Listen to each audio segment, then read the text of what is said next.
Sa ating nakaraang motorcycle adventure ay naglakbay tayo mula Tabo, Kalinga hanggang Bontoc, Mountain Province.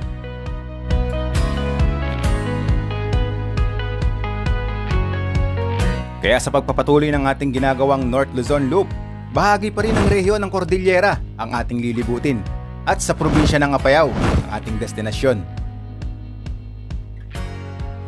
Mula sa bayan ng Pinokpok, Kalinga ay muli tayong maglalakbay gamit ang ating motorsiklo patungo sa bayan ng Luna, Apayao.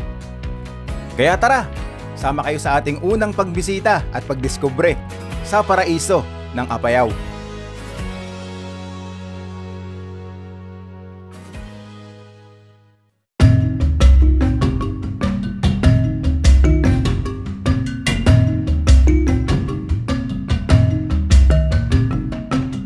Welcome pong muli sa ating panibagong motorcycle adventure.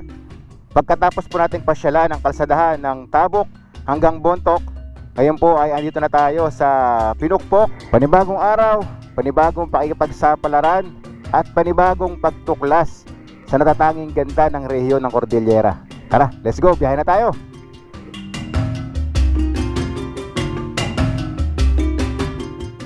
Meron tayong dadaanan dito na putikan. Dahil kagabi, napakalakas ng ulan dito sa Pinokpok, Kalinga. At mukhang may ginagawa dito. Gumuho yung kalsada. Dahil nga nag-landslide. Ayun o, ginagawa. Ako, madalas to ka po. Ingat ha.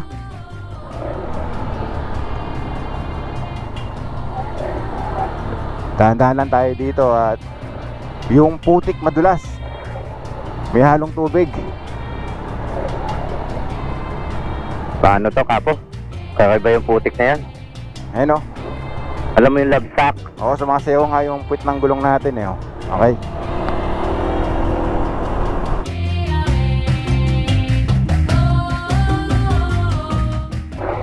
Ito pa yung putik na dadaanan natin dito.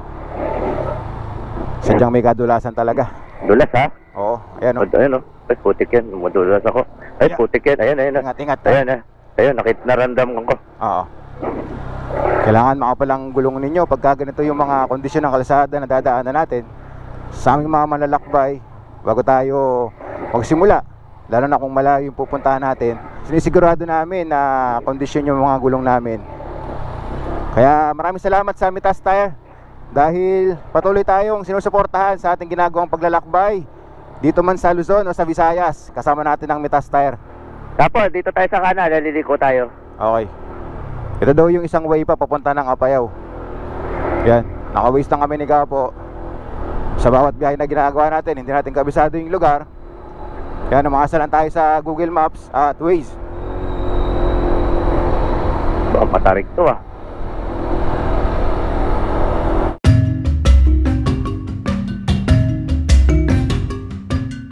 Itong dinadaanan natin, ito yung alternative route na pwede nyo daanan patungo po ng Apayao kapag nandito na kayo sa Pinokpok, Kalinga. Dahil dun po sa kabilang daan na dapat po nating daanan papuntang Apayao ay marami pong ginagawa ngayon doon. Nagdidrill sila ng bundok, galagay ng mga net. At sabi nung mga locals na nakausap natin, itong way na dinadaanan natin o yung ruta na ito yung mas maganda. Mas ma-appreciate natin yung ganda ng kalikasan dito.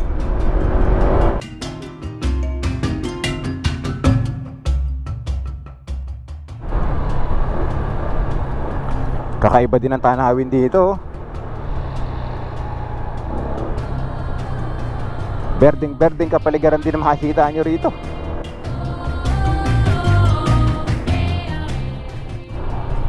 Wow. Totoo nga yung sinabi ng mga locals na nakausap natin na mas okay dumaan dito.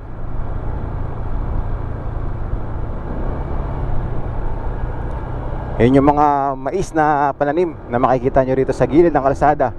Bukod sa malawak na taniman ng mga mais, yan, kaliwat kanan din ang dadaanan yung taniman ng mga saging dito. Saging na saba. Parang Paracelis Mountain Province din yung lugar na to.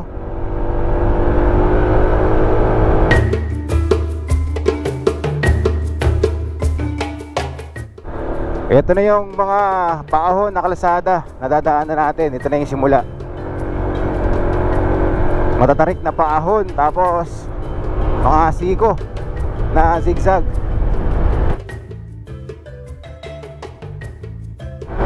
Ahon ulit.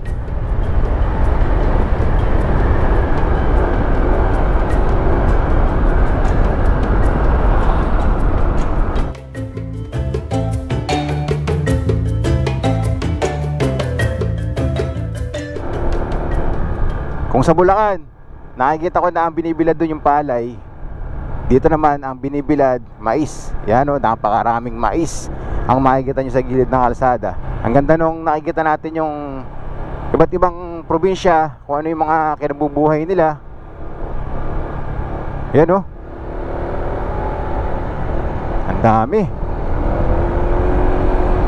Narating na natin ang probinsya ng Apayao at patungo po tayo sa bayan naman ng Luna, dahil andun po yung mga tourist spot na gusto po naming puntahan ni Kapo.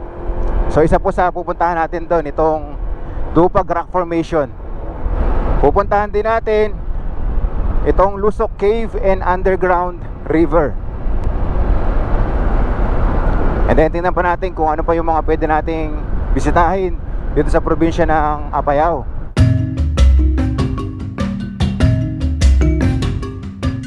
Babagalan nyo lang yung pagmumotor ninyo at appreciate yung ganda ng nature dito. Ganda ng ruta na to, Kapo. Oo, kakaiba din ang ganda rito sa probinsya ng Apayao.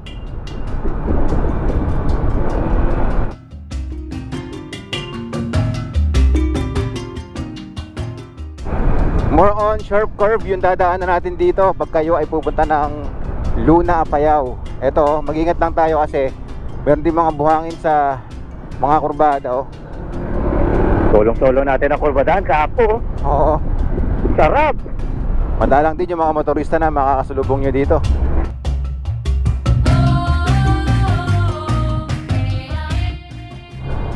Kalampog Bridge. Sarap maligo dito.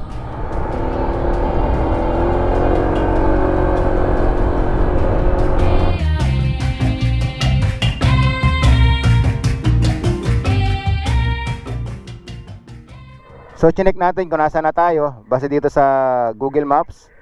Ito yung pinakaulo ng mapa ng Pilipinas. Andito tayo sa North Luzon, sa bandang itaas, sa gitna. Ayan o, kung nakikita ninyo sa video natin. At itong kalsada na dinadaanan natin ngayon, ito yung Conner Cabugao Road. Kahit na tayo ay medyo nahihirapang hanapin yung ruta, buti kahit pa paano may signal dito, nakakapag-search tayo kung nasaan na tayo. At tingnan nyo naman ang tanawin dito.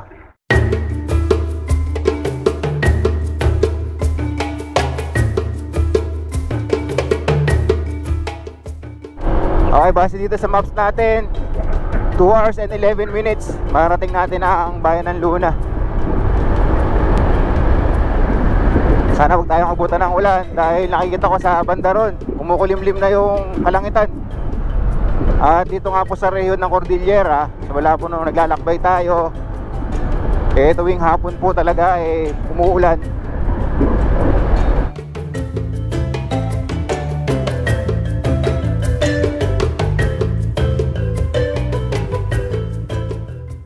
Dumadaan na ulit tayo sa Mountain Pass dito po sa bayan ng Conner, Apayao. Dito sa kanan natin merong malawak na ilog. Ito yung tulay na nakita ko nung nagpapalipad kami ng drone. Maganda rin yung tanawin dito. Madadaanan nyo rin to pag pupunta kayo ng Luna, Apayao. Oh.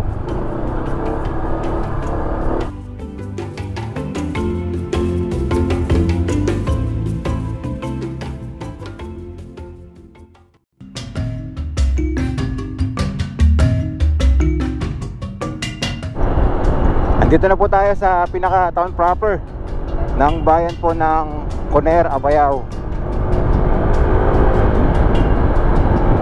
Ito yung mga kurbada na pagdaan mo, yan, bubungad yung magandang tanawin. Wow. Basta yung mga ganitong kalsada na mataas tas papaligo, ang karaniwan kapag dumadaan tayo sa mga mabubundok na mga lugar, ganyan, kurbada, tas bungad, nature.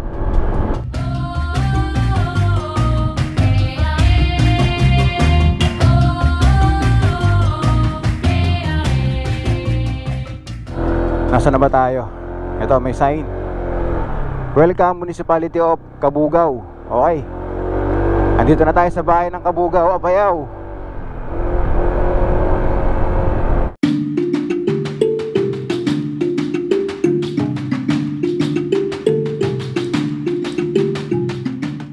Ito kapo, tingnan mo yung kurbada to. Tulis. Ang karaniwan na yan dito sa rehiyon ng Cordillera, gaya ng mga unang ruta na dinaanan natin.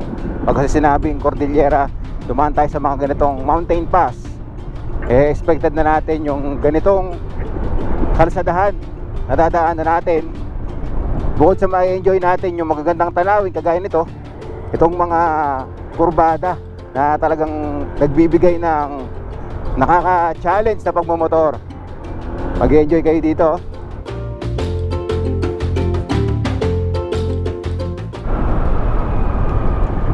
Malabitukang manok yung daan dito.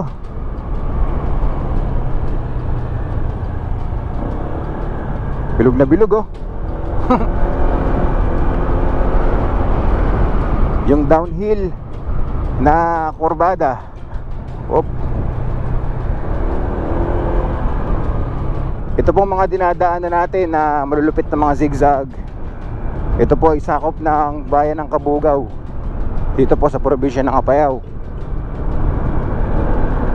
Yan, dadaanan nyo din po yan kapag kayo ay pupunta sa Luna, Apayao. Ang dami talagang mais na binibila dito sa kalsada. Tanungan natin yung mga lokal dito kung saan nila ginagamit. Hello po sir, magandang hapon po. Pwede po magtanong, saan po ba ginagamit yung mga binibilad na mais? Pinibenta sa Tugigraw yan eh. Gagamitin po para sa? Para sa feed. Sa feeds. Sige, tay, salamat po ah. So yung pala yun, kaya nila binibilad yung mais. Ito daw po ay binebenta sa Tugigraw para daw po gawing feeds. So dito pala sa Apayao o kahit saang bahagi man ng Cordillera na mayroon taniman ng mga mais, isa sa mga kabuhayan nila dito yung nagbibilad sila ng mais para nga ibenta sa Tugigraw at gawing feeds. Galing. Kasalukuyan nilang hinahalo-halo yung mais. Kumbaga parang nililipat-lipat na lang ng pwesto para mas mabilad ng maayos. Para din yatang palay ito na kapag maganda ang tuyo ng palay, mas naibebenta na lang ng mahal. So ang kagandahan sa mga lugar na pinupuntahan natin sa probinsya, marami tayong nadidiscover. Hindi lang yung magagandang tanawin ang nakikita natin, yung mga kondisyon ng mga kalsadahan, yung mga tourist spot, pati yung mga pangunahin nilang kinabubuhay sa bawat probinsya o bayan na ating nabibisita.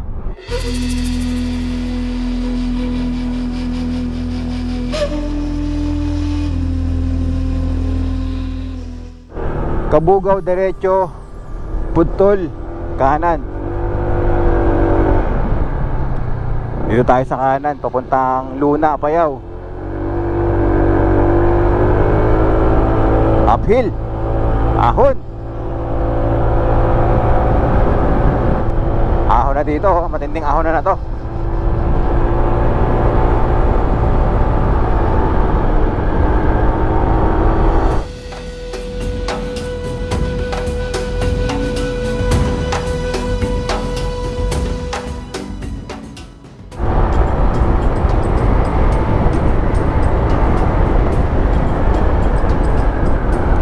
Mas mataas yung ahonin dito. Ramdam na ramdam mo yung taas ng lugar. Tapos kurbada rin.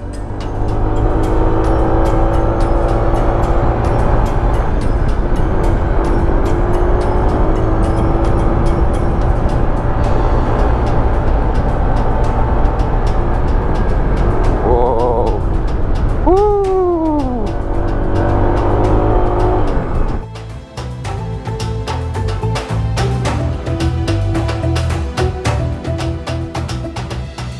Taas na ito, kapo. Wow! Ahon! Kawawa si ADB. Taas!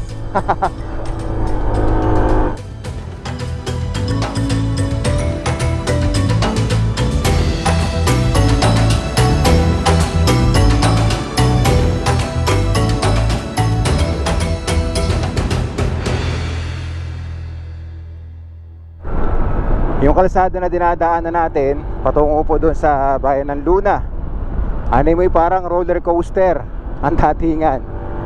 Taas, baba, matarik. Yung tipong kakaligo mo lang, liliko ka na naman ulit.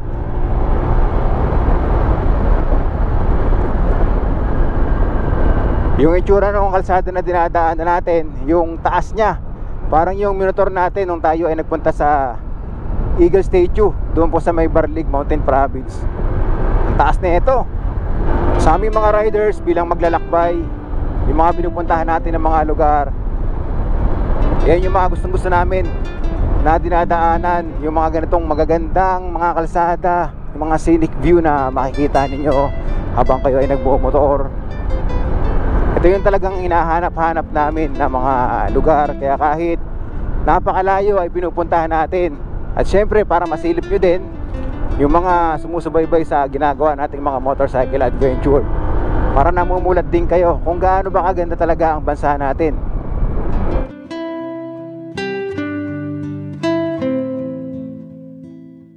Lalo na kung tayo ay nasanay sa lugar natin, sa probinsya natin na matraffic, malubak ang kalsada. Kapag nakaka-experience kayo ng mga ganitong klaseng daan, yung saya talagang hindi mo maikukubli kapag binabaybay nyo na yung ganitong mga nakakamangang kalsada na kurbada, at yung tanawin niya talaga yung masarap sa mata. Ilang kilometro na yung ating minumotor simula Bulacan. Nung nag-start tayo magmotor, nasa 840 kilometers na yung ating tinatakbo. Mula Bulacan, Nueva Vizcaya, dumaan tayo ng Isabela, and then yung biyahe natin na mula Tabuk hanggang sa Bontoc Mountain Province. Sasabi ko na sulit yung ginagawa nating rides. Kaya po kahit nasa biyahe pa lang tayo patungo po sa ating destinasyon, ay pinipilit ko po na iparamdam sa inyo na para ko po kayong kasama sa ating ginagawang pagdiskubre sa ganda ng ating bansa.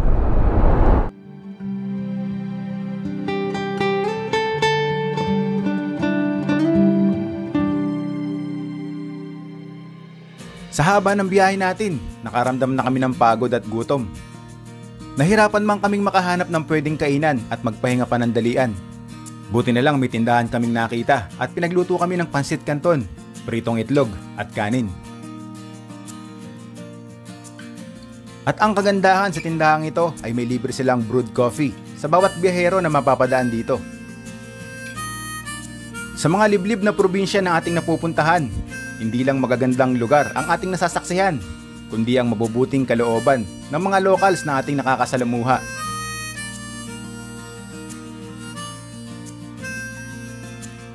Maani ng saging, yan, sariwan-sariwa, oh. Kuya, saan nyo po dadalhin yan? Sa Bigan po. Sa Bigan. So mula dito sa Apayao, i-deliver nila yan papunta ng Bigan. So mula rito siguro magbabiyahe pa kayo, kuya, ng mga ilang oras? 7 oras. 7 oras na biyahe. At mararating na nila ang Bigan para i-deliver. Oh, daming saging, oh. Hindi lang mais yung produkto nila dito sa Apayao, kundi saging din. Marami tayong nadaanan ng mga taniman ng saging sa kalsada pa lang. At yan, sakto nakita natin dito, i-deliver nila. Okay, pagkatapos natin kumain doon sa tindahan, eto na yung ulan. Kasama lagi sa ating biyaheng ginagawa dito sa Cordillera. Simula pa lang nung tayo ay nag-umpisa. At yun, handa na tayo. Nagsuot na tayo ng kabote para hindi tayo mabasa. At yun, patuloy na yung paglalakbay natin papuntang Luna. Sa totoo lang, ayaw nga pabayaran ni nanay yung kinain namin sa kanila. Pero syempre, hindi naman tayo papayag ng ganon dahil namumuhunan din sila. Yun, masasabi ko na napaka-solid ng mga tao dito. Mga nakakwentuhan pa namin. enjoy na enjoy talaga ako bumibisita sa ganitong mga klaseng probinsya. Hindi lang din sa mga tanawin, pati yung mga nakakasalumuhan natin ng mga locals dito.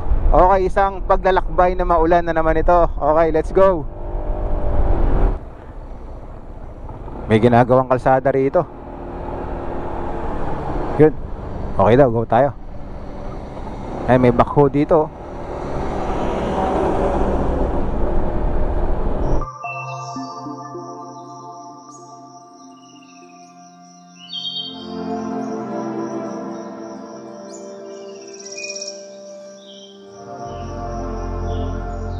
Mas magiging alalay na yung pagmumotor natin na ginagawa dahil nga umuulan na, basa na rin yung kalsada. So ang resulta, nagiging madulas. Yung mga manok sa gitna ng kalsada, masagasaan natin to. Balita ko, kapag nakasagasa ka ng manok sa probinsya, pati yung itlog pababayaran sa'yo.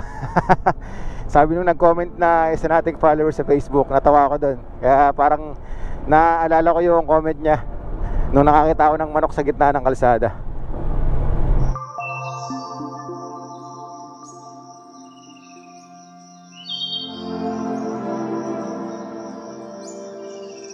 Mas lalong palamig ng palamig. At kung makikita ninyo yung mga puno dito, binabalutan na ng ulap. Dahil nga ang taas-taas na natin.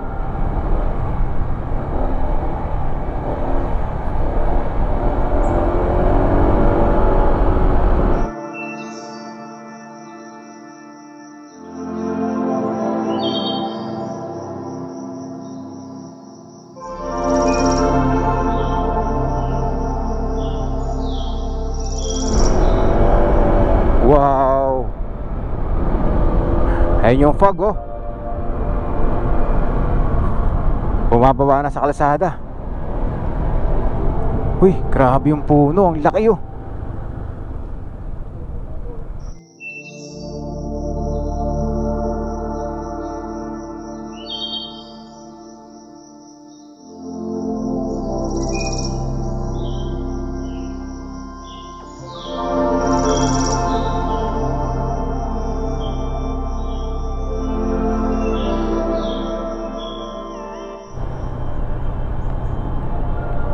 Ang tataas ng mga puno dito.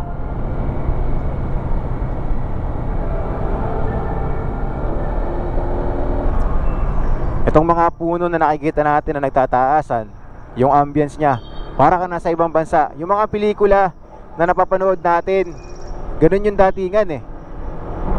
Iba yung kilabot. Tapos makikita mo yung kalsada na bibihira lang yung makakasalubong mong motorista. Ayan, oh. Napakatataas ng mga puno dito at siyang nagbigay ng mas magandang kapaligiran habang binabaybay natin itong kalsada patungo po sa bayan ng Luna. Yan, kung nakikita nyo sa video natin, meron ditong malaking puno na nasunog. So hindi ko lang alam kung ano ang pinagmulan nito, kung bakit nasunog. Pwedeng siguro sa sobrang init or pwedeng tinamaan ng kidlat. Ano ka po? Oo nga eh. Posible, no? Baka tinamaan to. Ayun, no? Sunog. Ang sarap magmotor dito, Apo, no? Lamig ng pakiramdam natin dito. Oo. Dahil nga ngayon ay mag-alas 6 na ng hapon, ramdam na ramdam namin yung lamig na nanonood po sa ating jacket.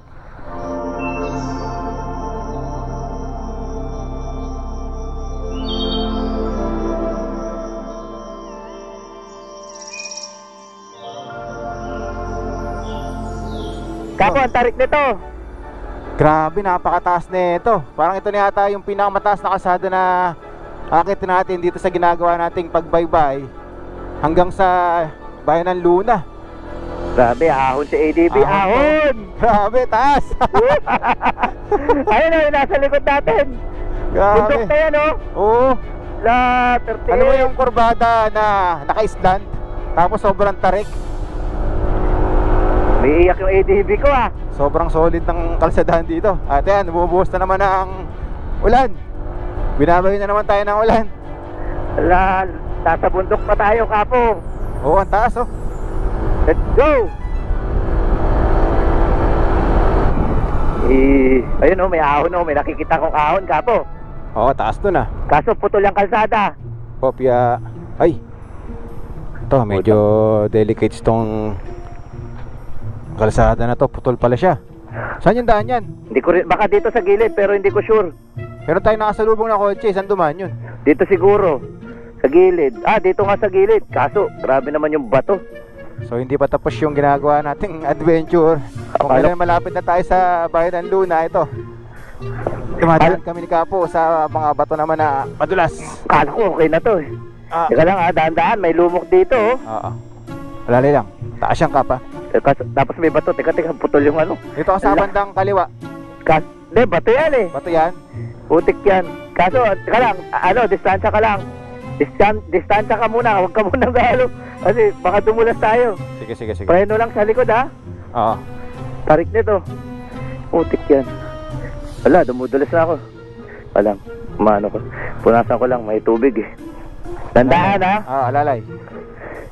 Alalay lang. Sa likod ng brake mo ha. Oo. Putik yan. Naku, yari tayo dito. Ayan na. Putik yan. Madulas? Oo, madulas Kapo. Tandaan ka. Ayan, problema natin tong ahon. Wala. Ano yan? Graba na madulas? Graba to. Patay tayo dito. Ngayon, putik yan. Wait lang. Wait lang Kapo ha. Mapahalo yung puwit ng motor ko. Sige, lalay lang ha. Wait lang. Huwag ka muna susunod, baka ano ha. Sige. Hindi ko alam kung... Doon ka lang sa ano? Kanan? Ano ba to? Ay, sa kanan ka, sa kanan. Toto? Oo. Baba mo na lang yung paa mo. Sige. Graba to na... Ay, putik, dumudulas ako. Dumudulas. Grabe, iyak. Ang tarik, Kapo. Sige. Putik yan. Kanan ka, ay. Woo! Katakot naman to. So, akala natin puro sementado na yung kalsadang dadaanan natin hanggang sa Luna, Aray ko. Apayao. Pero ito, meron tayong dinaan na delikadong daan. Sira yung daan, putol yung tulay. So, dito dumadaan yung mga motorista. Kotse, motor. Yan. Hirap na to. Iyak. Grabe, Kapo, hirap no. Oh, hirap ang motor. Kawawa yung mga EDB natin dito. Hop. Bigla akong kinabahan doon ah. Bigla akong kinabahan doon. Medyo talagang ano yan, delicate siya. Kailangan talaga yung mga ganitong adventure, expected na natin yan. So, kailangan na talagang mag-ingat. So, tara. Let's go. Malapit na pong mag-alas 8 ng gabi at narating na po natin ang bayan ng Puntol dito po sa probinsya ng Apayao. Inabot na tayo ng gabi sa ating paglalakbay patungo po sa Luna at mga nasa 15 kilometers na lang ay mararating na po natin ang bayan ng Luna.